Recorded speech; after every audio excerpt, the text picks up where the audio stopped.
Olá, pessoal. Paulo Adair, para mais um bate-papo aqui no Prosa de Prelo, para mais uma prosa aqui no Prosa de Prelo, né? E eu não poderia deixar de convidar para o Prosa um dos maiores ativistas da causa do papel, do gráfico e da indústria gráfica e das artes gráficas que eu conheci, que eu tive o prazer de conhecer nesses 40 anos de trabalho com esse setor gráfico que eu me apaixonei, né? Depois eu vim lá da engenharia e acabei caindo no setor gráfico. E uma das pessoas mais ativas que eu conheci é esse senhor de cabelos brancos aqui com a gente, né? Aliás, já tinha cabelo branco quando eu conheci lá atrás, não é de agora esse cabelo, não, faz tempo. Agora tem o cabelo e o bigode.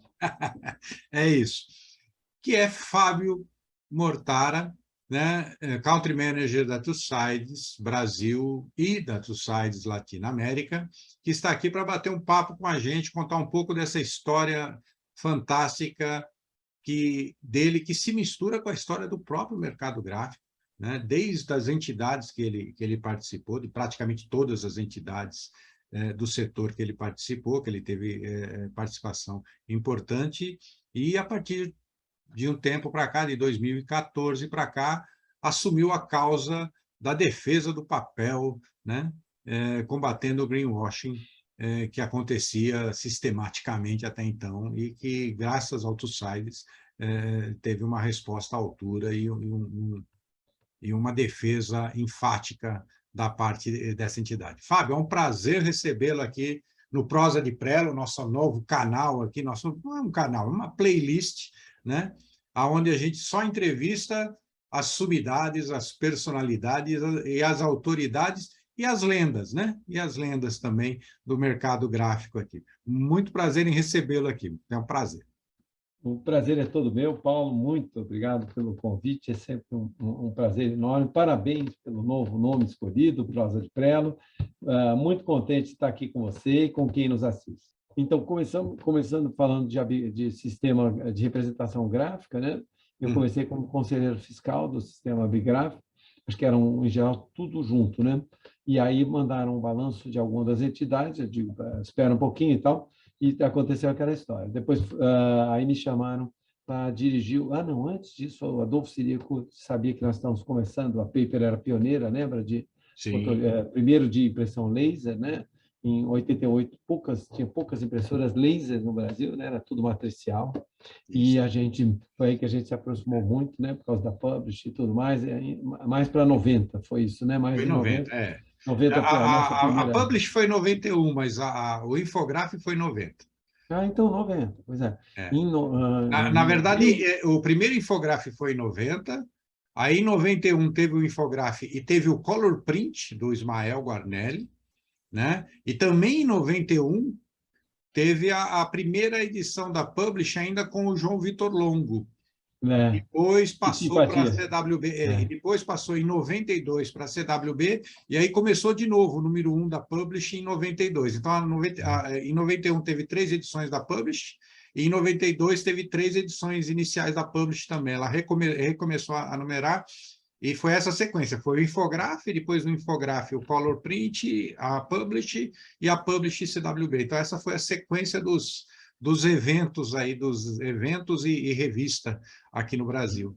João Vitor Longo, que era pai da Lovely Rita Dias Menezes, né? Você conheceu a Lovely Rita, lindinha, que trabalhou, acho que alguns anos na Paper Express. Trabalhou com vocês lá, eu me lembro. Exatamente. Depois montou uma empresa própria de cartões, daqueles de lembranças, né? Foi muito bem. Sim. Aí, depois, na Bigraf, então, teve depois o GPRIM, né? O grupo de empresarial de pré-impressão. Aí a gente tinha ainda a turma do fotolito convencional, teve uma disputa assim, ferrenha, nós éramos do fotolito digital, em abril de 90 a gente estava com a nossa primeira Agfa Compographic, fazendo fotolito a partir de arquivos, né, de CorelDRAW, enfim, não tinha InDesign, era PageMaker, né, enfim, coisas assim.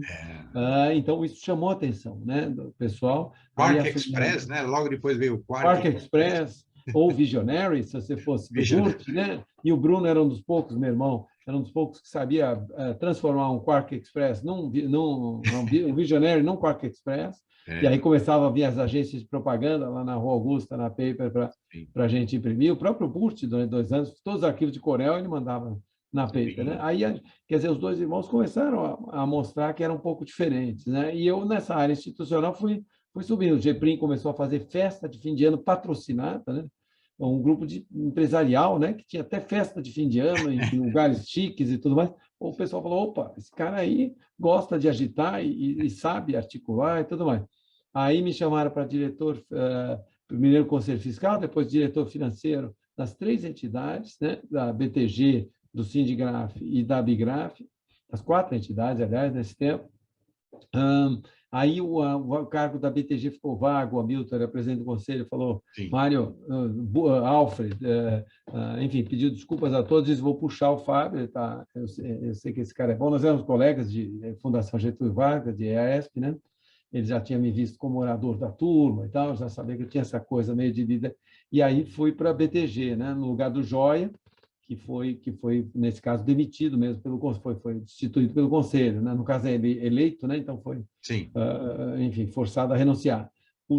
Aí no lugar do Joia fiquei 1 ano e meio, depois fui reeleito para mais um mandato, então foram 4 anos e meio de ABTG, depois disso fui presidente da Abigraf São Paulo, depois disso 1 mandato, depois disso 2 mandatos de Sindigraf São Paulo, depois disso 1 mandato, ou junto com isso, 1 mandato de Abigraf Nacional, e, junto com isso, 2 mandatos de Comlatingraf. Comlatingraf, exatamente. Fora o Max e o Vazone, algum antecessor lá atrás, foram os únicos 3 brasileiros que presidiram a Comlatingraf também, né? Que é a Confederação Latino-Americana da Indústria Gráfica. Então, foi uma trajetória realmente quase sem igual, como diz o slogan da Paper Express, né? Que é digital sem igual. Então, foi uma trajetória muito, muito forte institucionalmente, né? E aí você resolveu tomar as dores do papel, né, em 2014, e resolveu entrar para um movimento global de combate ao greenwashing que vinha acontecendo fortemente contra o papel, contra o mercado, né, que não deixa de ser contra o mercado gráfico livreiro, contra todo o mercado de impressão. E aí você passou a representar a TwoSides aqui no Brasil, inicialmente, e agora também a nível latino-americano todo, né? Foi em 2014, a gente tinha lançado, lembra aquela campanha Em Primeira da Vida, né? Sim. O Fernando Rocha, lá de Santa Catarina, e alguns outros eram muito entusiastas, né? Mário César Camargo, enfim, o Alfred Plugger e Max enfim, toda de Reinaldo Espinosa, todos gostavam muito dessa campanha, mas era uma campanha brasileira. Até que o Luciano Penido, que era o poderoso presidente do conselho da então VCP, né, que depois virou Fibria, que depois virou Suzano, né? E o Penido disse, Fábio, olha, eu vou te apresentar um inglês, eu fiquei amigo dele, eles têm uma campanha mundial, e aí você, em vez de ter uma jabuticaba, você se integra nessa campanha mundial, as jabuticabas brasileiras. Né? Então, aquela campanha ainda era uma campanha isolada do TwoSides. Na verdade, aquela campanha era uma iniciativa nacional. E até hoje ainda tem algumas pessoas que usam rodapé, né? Imprima tranquilamente, que papel para imprimir da vida. Tinham até pouco tempo um site, né? Sim. Que era, acho que da Bigraf, alguma coisa assim. Quer dizer, a gente nunca procurou tirar do ar, mas, enfim, acabamos não cuidando e tudo mais, porque tinha fãs dessa campanha, granjeou, para usar um termo mais chique, fãs aí Brasil afora. Né? É verdade. Como, aliás, estamos fazendo agora com o TwoSides. A gente já tem membros desde o interior da Bahia, tem uma pequena gráfica lá no interior da Bahia, até Venâncio Aires, lá no interior do Rio Grande do Sul. Né? Paulo, isso é muito bacana, quando a coisa vai, de fato, se espalhando, né? Vai entrando aos poucos. Entrou a empresa agora de artefatos de papel, né? Faz tubos e formas de papel para a construção civil. Quer dizer, o papel tem essa versatilidade, né, Paulo, que é uma coisa fantástica, né? Além para quem ouviu como nós que o papel ia acabar, né? O paperless. Isso, né? Você lembra do movimento paperless da década de 90? É verdade, exatamente. Inclusive, empresas do nosso setor foram falando disso. Você lembra? Uma certa empresa X, que eu não quero citar o nome. Então, e depois se arrependeram, porque estavam dando tiro no pé, não é? Eu já tive a minha assinatura com esses dizeres e eu não gostei um pouco disso. Então, não é? Quer dizer, foram tiros no pé, gozado como as empresas e às vezes as pessoas, né, As fazem. pessoas não é uma questão de consciência, né? As pessoas não percebem o que estão fazendo, né? As pessoas não percebem. Exatamente. Elas vão na onda, elas pegam elas sobem no bonde e não veem e não olham para onde ele está indo. Boa, exatamente, né? Então, numa prosa de prelo, é mais do que adequado a gente falar disso, né? Quer dizer, da maravilhosa pegada ambiental do papel, né? Tem uma apresentação que a gente estava até revendo agora, às 18 horas, o professor Manteigas, que é nosso diretor técnico, vai fazer uma apresentação lá na Associação Argentina de Fabricantes de Papel e Celulose, a FCP, né? Sim. E um dos slides mostra um estudo recente, por exemplo, da Confederação Europeia de Papel e Celulose, mostrando que a indústria como um todo, como agregado, ela é carbono negativa, né? Na Europa, isso provavelmente no Brasil, quando a IBA terminar os estudos, vai descobrir a mesma coisa. Quer dizer, além do mais, é uma indústria como conjunto que Walter Schalka falou isso esses dias num evento que eles fizeram baseado na Europa, dizendo que a Suzano é negativa, né? A indústria europeia de papel e celulose é negativa em carbono. Quer dizer, isso é maravilhoso, né? Quer dizer, é um produto que, além do mais, está sequestrando carbono, está fazendo um bem danado para o planeta, né? Sim. E é importante essa consciência, porque eu me lembro que a gente pensava completamente diferente, né? Eu me lembro muito disso. Daí, quando a gente fala hoje da importância do papel, da importância do impresso em geral, de que há muito tempo, 30 anos, né? Se tinha uma visão completamente diferente do que seria o futuro. Se alguém perguntasse para a gente lá 30 anos atrás o que seria o futuro da indústria, da então indústria gráfica, do papel, a gente faria previsões completamente errôneas, né? Hoje a gente tem, inclusive, dados aí de que uma boa parte do reflorestamento, uma parte importante do reflorestamento que acontece aqui no Brasil é em função da indústria do papel, da indústria do celulose, né? É fundamental, ela tem se mostrado fundamental para essa questão verde, né? Para essa mudança, como o ministro Tarcísio costuma dizer, né? Da indústria, da indústria, da economia marrom para a economia verde, né? A mudança da economia marrom para a economia verde. Paulo, só lembrar que no Acordo de Paris, que é 2015 agora, vai ser referendado pelo de Glasgow, né, que foi o fizinho do ano passado, não é isso? O Brasil tinha que plantar 12 milhões de hectares de árvores, né, basicamente, e a gente só tem, dentro da IBA, só tem 9,5 milhões de hectares, quer dizer, a gente nem, com o que tem, não está nem ainda perto do que o Brasil tem que plantar pelo acordo, até 2030, inclusive, né? E a gente planta 1 milhão de árvores por dia, o Brasil, né? O setor de árvores cultivadas, aqui atrás de mim, tem um bom exemplo, né? Sim. Então, é fantástico, né? E talvez o produto mais nobre seja o papel, mas estão surgindo, inclusive, enfim, novos usos, né? Inclusive para a lignina, né? Que normalmente era descartada, né? Que é o que mantém a árvore em pé, a lignina, né? Que é 25% do todo que tem na árvore, inclusive fibras têxteis, quer dizer, a fibra celulósica é fantasticamente versátil e ainda está muito longe de acabar de se pesquisar todos os usos possíveis, né, de uma árvore, né? E o papel, principalmente o papel do livro, do caderno, da embalagem, é talvez o uso mais nobre que você pode ter, né, para uma árvore. Sim.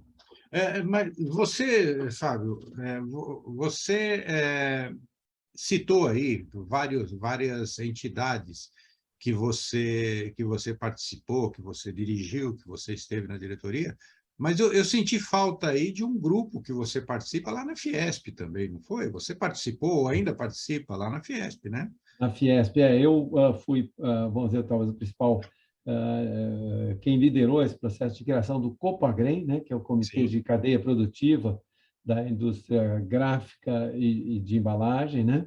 o último EM de embalagem, com muito orgulho, né? Foi um apoio do presidente que estava na época, que era o Paulo Scaff. Fizemos o lançamento do Copagreen com a presença da Elizabeth Carvalhais, que estava acabando de montar a IPA, com a presença do então também presidente da Abigraf, Mário César Camargo, também na época vice-presidente da Fiesp, com o presidente da Fiesp, Paulo Scaff, e o Copagreen foi criado, acho que há 5 anos atrás, mostrou a que veio, né? Quer dizer, ele realmente tem feito, enfim, uma série de debates, de reuniões, de questões que vão desde a parte tributária até questões que envolvem novas tecnologias, que envolvem conflitos ou arranjos dentro da cadeia produtiva, né? Porque ele reúne, vamos dizer, desde os plantadores de árvores, que é representado pela IBA, até recicladores, que é o caso da ANAP, do Pedro Vilas Boas, enfim, tem as duas pontas do processo, né? Essa parte de sustentabilidade, de logística reversa, enfim. O Copagreen, você lembrou bem, foi uma das coisas que eu tenho orgulho também de ter sido o indutor e fico muito feliz que ele continue existindo e muito ativo. Muito bom. Agora, vamos falar um pouco aí. Se, nos últimos anos, e você, antes mesmo desse termo surgir, dessa sigla que eu vou citar agora, surgir, você já trabalhava com a questão da sustentabilidade, com a questão do social, do papel, e nas várias entidades que você trabalhou, você sempre foi muito transparente, né? E aí, de uns anos para cá, começou a se falar muito no tal do ESG, né? Nessa importante movimento aí, que inclusive agora até ficou em xeque, né? Diante desse chacoalhar da cadeia logística e de suprimentos aí que teve desde a pandemia, agora com o agravamento na invasão lá da Ucrânia, né? Mas me conta como é que se encaixa o ESG nessas questões de sustentabilidade, do combate ao greenwashing, do combate, porque existe muito, né? E eu tenho percebido que existe muito do que se classificava como ESG, que era muito mais parecia um pouco fake, um pouco greenwashing, e começou a ser questionado em alguns momentos a velocidade dessa transformação. O papel já parece uma coisa muito estabilizada, já há muito tempo que eu não ouço ataques ao papel, né? A questão do papel, a questão da celulose, né? A sustentabilidade, né? Mas tem toda uma cadeia produtiva aí, né? Ainda se fala alguma coisa de tintas, ainda se fala alguma coisa de chapas, disso, daquilo outro, de outros insumos da cadeia produtiva do impresso, né? Eu gostaria que você falasse um pouco dessa situação, como você vê essa situação, todo esse momento tão delicado que a gente tem passado, de questionamentos tão importantes que estão acontecendo. Paulo, eu acho que você tocou num ponto super importante. Quer dizer, SG está, enfim, em todas as bocas, em todos os eventos, né? Eu assino um jornal impresso que tem feito, inclusive, eventos, né? Focados nisso, né? Tenho conhecidos que trabalhavam em área de comunicação, por exemplo, o Alex, que foi presidente da FENAP, que é a Federação das Agências de Propaganda, que agora está focando só em ESG. A SPM tem curso há vários anos focando nisso, né? O ESG acho que nasceu muito ligado aos 17 Objetivos de Desenvolvimento Sustentável, né? Os ODS, né? Da Exato. ONU. Começou a ser divulgado ali, né? Exatamente, quer dizer, o ODS foi precursor disso, né? Quer dizer, a ONU, em algum momento, acho que já há mais de 2 décadas, eu não tenho a data exata, criou os 17 Objetivos de Desenvolvimento Sustentável para o planeta, né? Que foi um avanço enorme, isso foram, enfim, anos de discussão, estudos e tudo mais. E disso nasceu o Environmental, Social e Governance, né? De uma forma geral, as indústrias de base florestal já estavam muito bem preparadas para isso e continuam se aprimorando e tudo mais, com metas incríveis, né? A IBA, por exemplo, tem um estudo, Paulo, fantástico, nos municípios onde você tem indústria de base florestal, o IDH, né, que é o Índice de Desenvolvimento Humano, é maior do que municípios circunvizinhos ou do que a média da região onde é operado, né? Isso é muito interessante. Isso pode acontecer na Bahia, no interior de Minas Gerais, ou no extremo do Rio Grande do Sul, né? Então, isso é um mostra, dado importante esse. exatamente, mostra que o desenvolvimento social, que é o S do ESG, vem junto com uma indústria bem estruturada, uma indústria que remunera de forma organizada, legalizada e diferenciada, né, os seus produtores, os seus colaboradores e tudo mais, né, sempre muito ligada nas questões ambientais, né? Houve uma pressão, né? Quer dizer, nos anos 70 e 80 não era tudo um mar de rosas, né? Quer dizer, houve também uma melhoria, né, dos organismos reguladores, dos organismos fiscalizadores de meio ambiente, no caso aqui do Estado de São Paulo, a CETESB. Quer dizer, houve, de um lado, o Estado se preocupando mais com isso e, do outro lado, a própria indústria, né? Sim. E acho que, no caso mesmo da indústria gráfica, nós temos, inclusive, Tussai está apoiando muito, vale a pena, inclusive, uma prosa específica, depois com o Ziel Branchini ou com o professor Manuel Manteigas, sobre esse grupo dentro da ONS, que é Sim. dentro da BNT, é um grupo de normas técnicas, que está buscando calcular... Vai entrar para a minha lista aqui. Está na tua lista, buscando calcular a pegada de carbono, né? Da indústria gráfica, formas de calcular isso, né? A indústria de papel e celulose já tem isso de forma bem acelerada, e nesse momento está calculando os ACVs, né? Para poder fazer aquela mesma afirmação que eu te disse antes do início da nossa gravação, que os europeus fizeram, que é fazer a afirmação categórica de que a indústria de base florestal, celulose e papel na Europa tem uma pegada negativa de carbono, né? Quer dizer, isso atende muito enfim, a questão de environment, né? Que seria Sim. o E, e se isso for feito como é de fato feito com esse cuidado social que a gente falou e com uma boa governança, você está atendendo o ESG, né? Maravilha, Fábio. Bom, Fábio, eu ficaria conversando aqui com você mais um tempão. Aí tem um monte de perguntas que eu gostaria de fazer sobre essas atividades todas institucionais que você faz, sociais que você fez nesse tempo todo, e ainda faz, ainda participa, mas a gente não tem tempo para tanto bate-papo. Aí você vai voltar aqui. E eu queria agradecer muito. Tem notícia, né? Tem assunto para a próxima, né? Com certeza. Então, eu espero que você volte em breve aqui para bater mais um papo, mais uma prosa com a gente aqui no Prosa de Prelo. E gostaria de deixar o espaço aí para você deixar sua mensagem final aí para os nossos seguidores aqui do canal. Bom, Paulo, eu agradeço demais. Acho que o Prosa de Prelo é um nome delicioso. Adorei estar com você. É sempre um prazer imenso, né, a gente se reencontrar.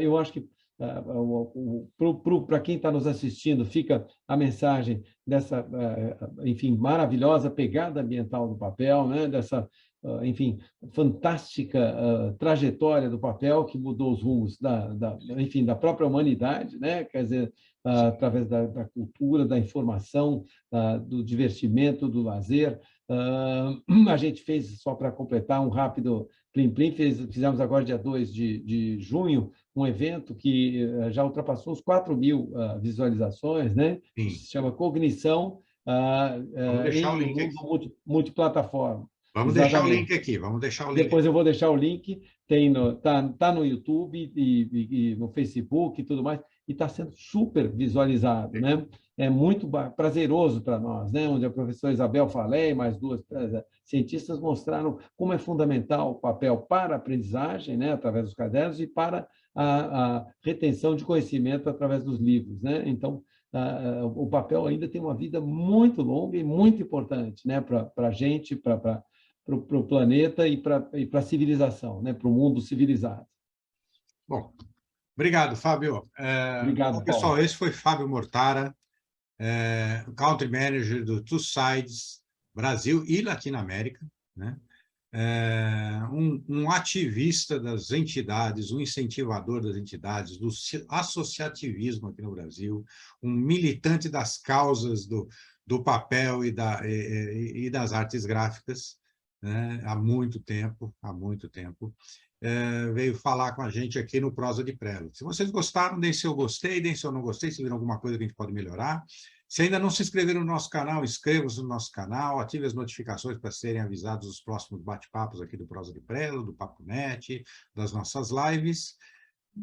E, como eu sempre digo, nós somos uma sociedade colaborativa, temos que trabalhar em colaboração, né? E, pela primeira vez na história da humanidade, nós temos as ferramentas tecnológicas para fazer essa colaboração, sem nos preocuparmos muito com distanciamento social, isolamento pessoal, fronteiras ou até mesmo idioma. Então, utilize as novas tecnologias para colaborar ainda mais e construir uma sociedade cada vez melhor. Obrigado e até o próximo bate-papo aqui no Papo Net e no Prosa de Prela.